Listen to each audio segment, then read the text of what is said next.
Warm welcome everyone. This is Deepmala Sharma. Today we'll study a lesson for the students of class 11 from their hornbill. It is their second lesson. We are not afraid to die if we can all be together, and it is composed by Gordon Cook and Ellen East. The story is about grit, courage, passion, perseverance, family love, faith and unity, and above all, indomitable spirit. तो basically जो story है वो एक जुनून के बारे में है, एक जज्बे के बारे में है, जिसमें हम अपनी ग्रिट मीन्स हम अपने माइंड में कोई गोल सेट करते हैं, एक लक्ष्य निर्धारित करते हैं और फिर अपनी पूरी जी जान से, हिम्मत से, साहस से जुट जाते हैं उस गोल को अचीव करने के लिए। साथ के साथ ये स्टोरी एक फैमिली के ऊपर भी है कि फैमिली में जो मेंबर्स हैं वो किस तरह से अपनी लव, कंपैशन, एक दूसरे के ऊपर फेथ, टुगेदरनेस, बॉन्डिंग, इन फीलिंग्स के साथ और सबसे ज़्यादा इम्पॉर्टेंट अपनी इनडोमिटेबल स्पिरिट के साथ कैसे उस लक्ष्य को हासिल करते हैं जो उन्होंने अपने माइंड में सेट किया हुआ है। तो आइए मैं आपका इंट्रोडक्शन करा देती हूँ जो हमारी स्टोरी के इंपॉर्टेंट कैरेक्टर्स हैं, उस फैमिली के जो मेंबर्स हैं उनके साथ।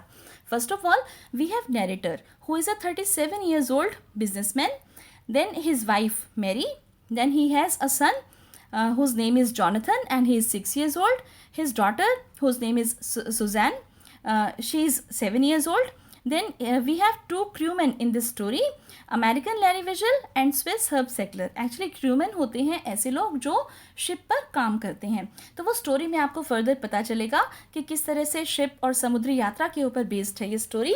Now let's see the title of the story, we are not afraid to die if we can all be together. आप सोच रहे होंगे कि जो स्टोरी का टाइटल है ये इतना लेंथी कैसे है। तो लेट मी टेल यू कि ये दरअसल एक रिमार्क है, दरअसल एक डायलॉग है, सेंटेंस का एक पार्ट है जो कि हमारी प्रेजेंट स्टोरी में कैरेक्टर जो कि सबसे छोटा बच्चा, 6 साल का बच्चा अभी मैंने आपको बताया था, जॉनथन, वो बोलता है कि we are not afraid to die if we can all be together, कि हमें मरने से डरने की कोई ज़रूरत नहीं है अगर हम सब साथ हैं। तो देखिए चैप्टर को पढ़ के आपको ये पता चलेगा कि ऐसा क्या हुआ था, क्या कंडीशंस थी कि जॉन को ये बात बोलनी पड़ी, इतनी हिम्मत वाली बात बोलनी पड़ी। तो अब हम स्टोरी स्टार्ट करते हैं और जैसा कि मैंने आपको बताया था कि स्टोरी का जो नैरेटर है वो है 37 years old बिजनेसमैन। तो वो और उसकी वाइफ मैरी, उन दोनों का एक ड्रीम था कि वो just like captain James cook, कि कैप्टन जेम्स कुक की तरह से वो भी पूरे विश्व का एक चक्कर लगाना चाहते थे, पूरे विश्व की एक राउंड द वर्ल्ड वॉयज करना चाहते थे, समुद्री यात्रा करना चाहते थे। कैप्टन जेम्स कुक कौन है?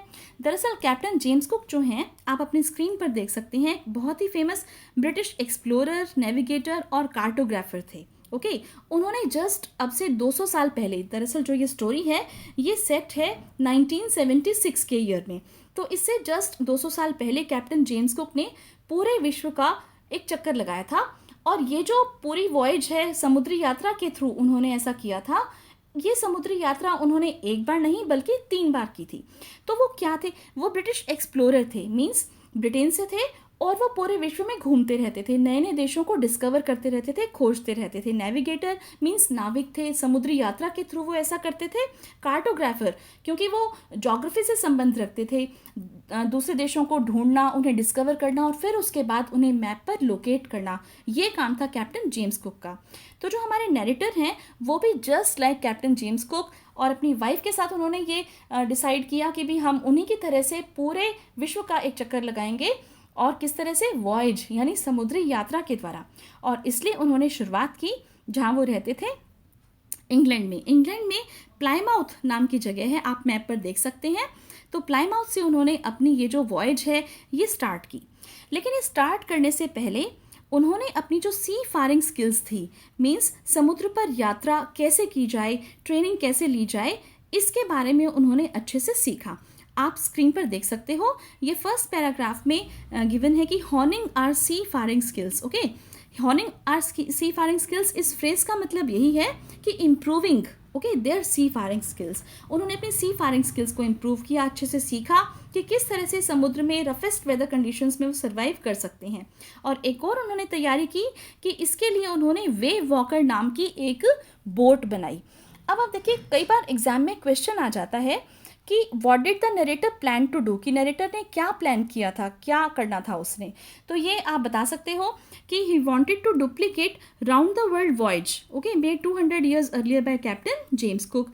और दूसरा क्वेश्चन ये रेज होता है यहाँ पर कि what preparations did he make for it, तो क्या तैयारियाँ की थी ऑथर ने, नरेटर ने क्या तैयारियाँ की थी। तो उन्होंने यही तैयारियाँ की थी कि भी एक तो उन्होंने अपनी जो सी फायरिंग स्किल्स थी उन्हें काफ़ी इम्प्रोवाइज़ किया था, और साथ में उन्होंने एक वेव वॉकर नाम की बोट बनाई थी। वेव वॉकर पर अलग से भी क्वेश्चन आ सकता है, आप देखिए। तो उन्होंने वेव वॉकर बनाई। अब देखिए, वेव वॉकर जो थी वो क्या थी, वेव वॉकर एक बोट का नाम है जो उन्होंने प्रिपेयर की थी। It was a 23 metre 30 ton wooden hulled beauty, had been professionally built, and we had spent months fitting it out and testing it in the roughest weather we could find. तो इस तरह से wooden hulled means लकड़ी की बनी हुई, 23 metre long और 30 ton उसका वेट था। ओके, तो इस तरह से उन्होंने ये जो बोट थी स्पेशल इसी पर्पज़ के लिए तैयार की थी। तो वेव वॉकर आपको समझ में आ गया होगा। It was the name of the boat, 23 metre long, 30 ton weight, wooden hulled means the body of the boat was made of wood. Now, तो उनकी वॉयज जो कि 3 साल तक चलनी थी, उन्होंने प्लानिंग की थी कि 3 साल में वो अपनी कंप्लीट वॉयज कर लेंगे। तो उसका जो फर्स्ट फेज था वो अफ्रीका के केप टाउन तक था। दे covered 1,05,000 kilometre of their journey pleasantly. अब देखिए, केप टाउन जो है अफ्रीका का, वो मैंने यहाँ पर मैप पर शो किया है आपके लिए। और इसके बाद यहाँ तक उन्होंने अपना जो फर्स्ट जो स्टेप था वो एकदम ईजिली कंप्लीट कर लिया था। और इसके बाद उन्होंने आगे बढ़ना था इंडियन ओशन के लिए। ओके, इंडियन ओशन जो है वो अपने रफेस्ट वेदर कंडीशंस की वजह से एक बहुत ही खतरनाक जो है ओशन माना जाता था। तो इसलिए उन्होंने एक्स्ट्रा केयर की और इसके लिए उन्होंने 2 क्रूमैन को हायर कर लिया, अपने साथ ले लिया। And there American Larry Wiesel and Swiss Herb Seigler, की वो उनकी हेल्प करेंगे शिप चलाने में, बोट को चलाने में। अब केप टाउन में दूसरे दिन ही स्ट्रॉन्ग विंड यानी तेज़ तूफ़ानी हवाएं चलने लगी। मीन्स वो जैसे केप टाउन से आगे बढ़े तो सेकेंड डे हुआ था उनको और बहुत तेज़ तूफ़ानी हवाएं चलने लगी। लेकिन नैरेटर कहते हैं कि ये जो स्ट्रॉन्ग विंड थी ये उनके लिए कोई ख़ास प्रॉब्लम वाली बात नहीं थी। लेकिन इससे क्या हुआ कि स्ट्रॉन्ग विंड्स के चलने से जो वेव्स थी, मीन्स लहरों का जो साइज़ था वो काफ़ी बड़ा हो गया था, जो कि लगभग 15 मीटर्स तक हो गया था। और ये जो 15 मीटर्स का साइज़ था ये दरअसल उनकी बोट के मेन मास्ट के जितना था। अब मेन मास्ट क्या होता है आप देखिए, ये मैंने आपको स्लाइड पर यहाँ शो किया है कि मेन मास्ट जो है वो बोट में एक पोल होता है। ये पोल दरअसल बोट में सबसे लंबा होता है। तो ये एक खतरे की बात थी उनके लिए कि जो वेव्स थी वो इतनी बड़ी हो गई थी कि उनकी बोट के मेन मास्ट के जितनी उनकी हाइट हो गई थी।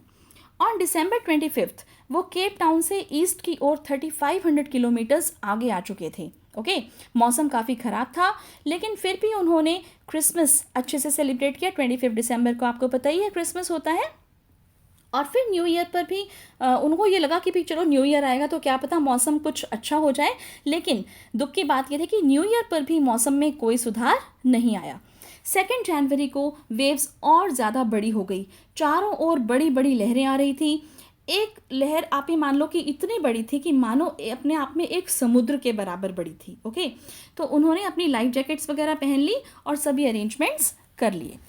अब एक लाइन आती है, आप देखिए अपने स्क्रीन्स पर और बुक्स में पढ़िएगा बाद में, कि the first indication of the impending disaster came at about 6 PM। तो ये जो लाइन है, the first indication of impending disaster, exam में पूछ लिया जाता है कि वो इम्पेंडिंग डिजास्टर यानी कि आने वाला जो विनाश था या जो घटना थी, वो खराब सी घटना, बुरी घटना, वो क्या थी। तो दरअसल उन्हें लगा कि कोई बड़ा सा काला बादल है, हवा बिल्कुल रुक गई थी। The wind dropped and the sky immediately grew dark. Okay, then came a growing roar and an enormous cloud towered aft of the ship. With horror, I realized, I here stands for the narrator, that it was not a cloud but a wave like no other I had ever seen. It appeared perfectly vertical and almost twice the height of the other waves with a frightful breaking crest. तो narrator को लगा कि एक कोई बहुत ही काला बादल है, ओके, जो उनके ऊपर आ, क्योंकि हवा एकदम रुक गई थी, लेकिन वो कोई बादल नहीं था बल्कि एक बहुत ही बड़ी लहर थी, यानी कि वेव थी, जैसे कि उन्होंने पहले कभी भी नहीं देखी थी। वो बिल्कुल सीधी खड़ी थी और उसकी हाइट बाकी वेव से जस्ट डबल थी। एकदम से बहुत तेज़ थंडर, यानी कि बहुत तेज़ आवाज़ हुई, तभी एक धमाका हुआ, यानी कि एक्सप्लोजन, और बोट का जो डेक है, यानी कि फ्लोर, ओके, बोट का डेक क्या होता है, बोट का फ्लोर, नीचे से जो फर्श है, वो वाइब्रेट करने लगा और strong moving stream of green and white water deck को तोड़कर तेज़ी से शिप में आ गई, यानी कि बहुत तेज़ी से पानी जो है वो डेक को तोड़कर और बोट में आ गया। सारी बोट तहस नहस हो गई। नैरेटर, जो कि शिप का कैप्टन भी था, उसका हेड व्हील से टकरा गया और वो लहरों के बीच में मानो सिंक हो गया, डूब ही गया। उसे लगा कि उसकी डेथ होने वाली है।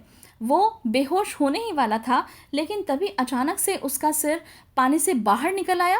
He was injured badly. Still, somehow he managed to reach Wave Walker's main pole that controls the angle and shape of the sail. किसी तरह से उसे शिप का व्हील मिल गया और उसने चारों ओर देखा, वाटर वाटर एवरीवेयर, चारों ओर पानी ही पानी था। तभी उसे मैरी दिखाई दी। उसे मैरी को व्हील संभलवा दिया और फिर उसने देखा कि लैरी और हर्ब जो हैं वो एकदम पागलों की तरह से जी जान से जुटे हुए हैं बोट में से पानी को बाहर निकालने के लिए। चारों ओर टूटी हुई बोट का मलबा, यानी कि डेब्रिस यानी मलबा, और उसकी क्रॉकरी, आप ये देख सकते हो कि क्लोथ्स, उनके चार्ट्स, मीन्स खाने पीने का जो भी सामान था उनके पास, जो भी कुछ उनके पास था, टिन्स और टॉयज़, सब पानी में तैर रहे थे। कुछ रेंगकर कुछ तैरकर नरेटर बहुत ही मुश्किल से बच्चों के केबिन तक पहुंचा। एंड ही आस्क्ड देम कि आर यू ऑल राइट। वो दोनों ऊपर की बर्थ पर चढ़े हुए थे। They said yes. लेकिन तभी सू बोली कि her head hurts a bit. उसकी आंखों के ऊपर, फोरहेड पर स्वेलिंग थी। लेकिन तब नरेटर के पास बम्प्ड हेड्स को देखने के लिए कोई टाइम नहीं था। उसे तो अपनी वेव वॉकर को बचाना था, बोट को किसी तरह से बचाना था। तभी नरेटर को एक हैमर यानी हथौड़ा और कुछ स्क्रूज यानी पेच और एक कैनवस मिल गया और उसने बोट की रिपेयर करके ऐसा अरेंजमेंट कर दिया कि पानी अंदर ना आ सके। He spread the canvas across the open holes. अब जो पानी है वो साइड से बह रहा था और नीचे से अंदर नहीं आ पा रहा था। तो यहाँ पर भी क्वेश्चन बनता है, एक्सरसाइज में क्वेश्चन है कि नैरेटर ने बोट को जैसे बचाने के लिए कि उसमें अंदर पानी ना आए, क्या क्या अरेंजमेंट्स किए, तो आप ये पॉइंट्स लिख सकते हो। कुछ रिलीफ मिला उन्हें, लेकिन तभी प्रॉब्लम बढ़ गई जब हैंडपम्प्स ब्लॉक हो गए। हैंडपम्प्स क्या काम आ रहे थे? हैंडपम्प्स दरअसल बोट का पानी बाहर निकालने के काम आ रहे थे, लेकिन अब हैंडपम्प्स ब्लॉक हो गए डेब्रिस यानी कि मलबे के कारण। उनमें मलबा भर गया और एक इलेक्ट्रिक पंप था वो भी खराब हो गया। The water level rose dangerously, alarmingly जो वाटर लेवल था बहुत ही खतरनाक तरीके से वो ऊपर आ रहा था। तभी नैरेटर को ध्यान आया कि चार्ट रूम में एक और भी इलेक्ट्रिक पंप रखा है। वो उसे लेकर आया और उसे आउट पाइप से कनेक्ट किया एंड ही थैंक गॉड कि इट वर्कड। ओके, वो काम कर रहा था। The night was bitterly cold. उन्होंने हेल्प के लिए रेडियो सिग्नल्स, जिन्हें हम मेडे कॉल्स भी बोलते हैं, भेजे, लेकिन कोई रिप्लाई नहीं आया। सू के हेड पर बहुत ही बुरी तरह से स्वेलिंग आई हुई थी इंजरी के कारण। उसकी आंखें बिल्कुल ब्लैक हो गई थी। उसकी आर्म पर भी एक डीप कट था, लेकिन तो भी उसने कोई कंप्लेंट नहीं की क्योंकि she didn't want to cause worry to her father. ये एग्जाम पॉइंट ऑफ व्यू से इंपॉर्टेंट बात है क्योंकि एक्सरसाइज में एक क्वेश्चन है जिसमें ये पूछा गया है कि चिल्ड्रन का जो पर्सपेक्टिव है इस स्टोरी में, इन सब ऑड सर्कमस्टांसेस में, वो एडल्ट्स के पर्सपेक्टिव से कैसे अलग है। तो उसमें हम ये चीज़ें मेंशन करेंगे कि रिस्पेक्टिव ऑफ कि सू को इतनी तेज़ इंजरी थी, चोट लगी हुई थी, तो भी उसने ज़्यादा कंप्लेंट उसके बारे में नहीं की। Now date January 3, time morning. The situation was under control. अब नैरेटर और बाकी क्रू मेंबर्स रोटेशन में 2-2 घंटे का रेस्ट ले पा रहे थे। जब से वेव ने हिट किया था, अब उस बात को 15 घंटे बीत चुके थे जब से वेव ने उन्हें हिट किया था। उन्हें जाना था दरअसल ऑस्ट्रेलिया, लेकिन बोट की जो कंडीशन थी, इट वॉज बैडली डैमेज्ड। ऐसा लग नहीं रहा था कि वो उस बोट से ऑस्ट्रेलिया पहुंच पाएंगे। नैरेटर ने चार्ट्स चेक किए एंड ही कैलकुलेटेड कि ईस्ट में कुछ हंड्रेड किलोमीटर्स पर दो आइलैंड्स हैं, ओके और उनमें से एक आइलैंड तो था आइल एम्स्टर्डम और दूसरा आइलैंड मैं बता देती हूँ क्योंकि वर्ल्ड मैप पर वो दोनों आइलैंड साथ साथ आपको दिखाई देंगे, that is isle Saint Paul. तो जो आइल एम्स्टर्डम था उनका ये टारगेट था कि वो किसी तरह से वहाँ पर पहुँच जाएं। आइल एम्स्टर्डम एक फ्रेंच साइंटिफिक बेस था। अब बस उनके पास उम्मीद की यही किरण बाकी थी कि they had to reach these pinpricks in the vast ocean. You can see on your screens pinpricks in the vast ocean. ये phrase है, again it is given in bold, तो आप इसका मतलब समझिए कि चूँकि इंडियन ओशन एक बहुत ही वास्ट ओशन है और ये जो आइलैंड्स हैं ये बहुत ही छोटे, तो इसलिए इन्हें पिनप्रिक्स जितना बोला है। पिनप्रिक्स यानी सुई की नोक के जितना। यू कैन सी ये वर्ल्ड मैप है और इसमें यहाँ पर देखिए ये जो स्टार बना हुआ है ये है आपका आइल एम्स्टर्डम। केप टाउन यहाँ पर आप देख सकते हैं, अफ्रीका के बिल्कुल सदर्न जो पॉइंट है यहाँ पर केप टाउन है। यहाँ से इन्हें कहाँ जाना था, दरअसल तो इन्हें जाना था ऑस्ट्रेलिया, हियर इज़ ऑस्ट्रेलिया, लेकिन वो ऑस्ट्रेलिया नहीं पहुँच सकते थे क्योंकि बोट बुरी तरह से डैमेज हो गई थी इन बिटवीन। तो उन्हें ये लगा कि इससे अच्छा वो कहाँ पहुँच जाएंगे, आइल एम्स्टर्डम तक पहुँच जाए, यही बहुत बड़ी बात होगी। Now January 4. After 36 hours of continuous pumping, they reached the last few centimeters of water. अब बस थोड़ा सा ही पानी बोट में था और उतना ही पानी बाहर निकालना था, बाहर पंप आउट करना था जितना कि पानी बोट के अंदर लगातार आ रहा था। अब तो बस यही उम्मीद बाकी थी कि भी किसी तरह से वो उन आइलैंड्स तक पहुंच जाएं। मैरी को कुछ खाने का सामान मिला, कॉर्न बीफ और कुछ क्रैकर बिस्किट्स, और वो लेकर आई उन सबके पास और 2 दिनों में उन्होंने एटलीस्ट कुछ खाया था। लेकिन उनका जो रेस्पाइट था, मीन्स उनका जो ये ब्रेक था या आराम था, हम कह सकते हैं दैट वाज शॉर्ट लिव्ड। शाम को 4 बजे फिर से काले बादल छा गए, बहुत तेज़ तूफ़ानी हवाएं चलने लगी, बड़ी बड़ी लहरें आने लगी, रात भर मौसम और ज़्यादा ख़राब होता चला गया और 5 जनवरी की सुबह फिर से सिचुएशन बदतर और भी ज़्यादा बेहद ख़राब हो गई। ओके जब नरेटर बच्चों के पास गए उन्हें समझाने के लिए, तसल्ली देने के लिए, तब जॉन ने पूछा, daddy are we going to die. हालांकि नरेटर ने उसे समझाने की बहुत कोशिश की कि लेकिन वो बोलता ही चला गया कि we aren't afraid of dying if we can all be together. आप देख सकते हैं ये टाइटल है हमारे चैप्टर का, किसका बोला हुआ है, जॉनथन का बोला हुआ है, जॉन जिसे हम शॉर्ट में बोल रहे हैं। और ही सेज कि we aren't afraid of dying if we can all be together, you and mummy, Sue and I. अब ये वाली बात सुनकर, इतनी हिम्मत वाली बात सुनकर, छोटे से बच्चे के मुंह से इतनी करेज वाली बात सुनकर नैरेटर के पास वर्ड्स नहीं थे कि वो उसे क्या रिप्लाई करे, क्या बोले। ओके लेकिन जब वो चिल्ड्रन के कैबिन से बाहर निकले तो उन्होंने मन में पक्का निश्चय कर लिया कि अब वो अपनी ओर से पूरी कोशिश करेंगे इन टफ वेदर कंडीशंस को फेस करने के लिए। और शाम को जब नैरेटर और मैरी साथ साथ बैठे तो वो यही सोच रहे थे कि शायद कहीं उनका अंत जो है वो नज़दीक ना हो। लेकिन रात को वेव वॉकर ने तूफान का सामना अच्छे से कर लिया। Now date January 6, time morning. Narrator ने चार्ट रूम में स्टडी किया एंड ही फाउंड कि वो 1,50,000 किलोमीटर्स बड़े ओशन में सिर्फ 65 किलोमीटर्स वाइड आइलैंड को ढूंढ रहे थे। Quite ironical isn't it. 1,50,000 kilometre बड़ा ओशन था इंडियन ओशन और जिसमें से उनको सिर्फ कितना वाइड आइलैंड ढूंढना था, सिर्फ 65 किलोमीटर्स। तभी तो वो पिनप्रिक्स इन दी ओशन बोला उसे। ओके तभी देखिए नैरेटर ये सोचकर बहुत ही परेशान हो रहा था, बहुत ही दुखी हो रहा था।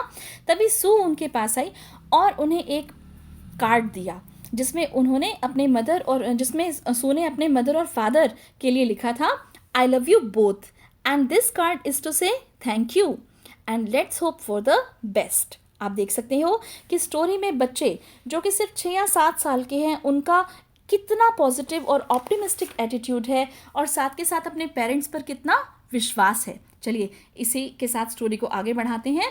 नैरेटर को इससे बहुत हिम्मत मिली। ही चेक्ड एंड रीचेक्ड हिज कैलकुलेशंस। बहुत ही मुश्किल से कैलकुलेटेड कि अगर 185 डिग्री की ओर मूव किया जाए तो वो अगले 3 घंटों में अपने डेस्टिनेशन पर पहुंच सकते हैं। तो उस समय दोपहर के 2 बजे थे and he asked Larry crewman कि वो 185 डिग्री पर बोट को चलाए और अगर वो लकी हैं, हालांकि नरेटर को मन में लग रहा था कि ऐसा बिल्कुल भी नहीं है कि वो लकी हैं, क्योंकि इतनी ज़्यादा टफ कंडीशंस में फंसे हुए थे, तो वो कुछ भी अच्छा या पॉजिटिव सोच ही नहीं पा रहा था. स्टिल ही मैनेज टू से कि लैरी तुम 185 डिग्रीज पर बोट को चलाओ और 5 बजे तक आयल एम्स्टरडम पर हम इस तरह से पहुंच जाएंगे, अगर तुम सीधा 185 डिग्रीज पर इसी स्पीड से और इसी कंडीशन के साथ बोट चलाते रहे. फिर बहुत ही भारी मन के साथ नरेटर अपनी बर्थ पर चला गया, बैठ गया वहाँ जाकर, और फिर उसे नींद आ गई. जब वो जगा तब 6 बज चुके थे. आयरलैंड कितने बजे मिलना था, रिमेंबर? ओके यस, 5 बजे मिलना था. कितने बज चुके थे? 6 बज चुके थे. अंधेरा होने को था. अब उसे लग रहा था कि उन्होंने आयरलैंड को फाइनली मिस कर दिया है, क्योंकि उसकी कैलकुलेशंस के हिसाब से 5 बजे तक आयरलैंड मिल जाना था, और अब तो 6 बज चुके हैं. दैट मीन्स आयरलैंड निकल गया. तभी जॉन उसके पास आया और बोला, कैन आई हैव ए हग? सू भी उसके पीछे पीछे थी. नरेटर ने पूछा, इस समय तुम्हें मुझे गले क्यों लगाना है, क्यों लगाना चाहते हो तुम मुझे गले इस समय? तो जॉन ने कहा, because you are the best daddy in the whole world and the best captain. ये भी लाइन इंपॉर्टेंट है, आप इसे ध्यान रखिएगा. तो जॉन ने ये कहकर उसे हिम्मत दी और कहा कि you are the best daddy in the whole world and the best captain, क्योंकि आप वर्ल्ड के बेस्ट डैडी हो और बेस्ट कैप्टन हो. नरेटर ने कहा, लेकिन जॉन आज नहीं. आप समझ सकते हो कि नरेटर ने ऐसा क्यों कहा होगा. फिर सू ने बहुत ही स्ट्रांगली कहा, आप ऐसा क्यों कह रहे हो? You must be, you found the island, कि आपने आइलैंड ढूंढ लिया है. वॉट? नरेटर खुशी से चिल्लाया. बच्चे बोले, देखिए ये रहा हमारे सामने. नरेटर डेक की ओर भाग के गया, उसने आइलैंड देखा एंड ही सेड कि the most beautiful island in the world उनके सामने था. तो जो आयल एम्स्टरडम है उस पर 28 इनहेबिटेंट्स थे, वो वहाँ सेफली पहुँच चुके थे, और उन सब 28 इनहेबिटेंट्स ने उन्हें चीयर किया. They cheered them up, welcome them. In the end narrator thanks one and all. वो लैरी को, हर्बी को उनकी चेयरफुल और ऑप्टिमिस्टिक होने के लिए through out in tough conditions वो जैसे चेयरफुल रहे, ऑप्टिमिस्टिक रहे, हिम्मत से काम करते रहे, इसके लिए. फिर मैरी को डिफ़िकल्ट कंडीशंस में व्हील संभालने के लिए ग्रैटिट्यूड एक्सप्रेस करता है. और सबसे ज़्यादा उन दोनों बच्चों के लिए 7 years old सू, जिसने अपनी उस हेड इंजरी से उन्हें वरिड नहीं किया, जो इंजरी इतनी ज़्यादा डेंजरस थी कि उसके लिए बाद में उसे 6 बार माइनर ऑपरेशंस करने पड़े. ओके 6 बार उसके ऑपरेशन हुए, तब जाके उसकी जो इंजरी थी वो ठीक हो पाई. और लास्ट में फाइनली वो 6 year old बॉय, कौन? जॉन. यस, ही सेज कि his thoughts are full of a 6 year old boy who was not afraid to die. With this we come to the end of the story.